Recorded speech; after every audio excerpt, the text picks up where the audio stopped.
لو سمعت صوت بينادي عليك ومحدش حواليك سامعه، تعمل ايه؟ القصة دي غريبة جدا. منار بنت عادية جدا لحد ما بدأت تسمع صوت بينادي عليها بالليل وهي لوحدها في البيت. في الأول افتكرت إن الموضوع مجرد هلاوس، لكن لما حاولت تتجاهله حصلت حاجة تخوف. الصوت كان واضح جدا، بينادي عليها باسمها: منار، افتحي الباب. الغريب إن الباب كان مقفول ومفيش حد وراه لما تبص من العين السحرية. حاولت كتير تتجاهل الموضوع ده، لكن كل مرة الصوت كان بيقرب أكتر. وفي مرة واحدة سمعت صوت خطوات جاية ناحية أوضتها. لما فتحت الباب وهي مرعوبة لقت ورقة مكتوب عليها: لو عايزة تفهمي تعالي المكان اللي كنت بتخافي منه زمان. افتكرت منار إن دي شجرة قديمة في الحديقة كانت بتخاف منها لما كانت طفلة.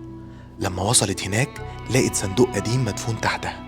الصندوق كان مليان حاجات طفولتها وصورة لشخص غريب معاها. لما سألت أهلها قالوا لها إن ده كان جارهم اللي اختفى من 15 سنة يوم ما راحت الحديقة آخر مرة سمعت الصوت ده كان بيقول لها: افتكرتيني؟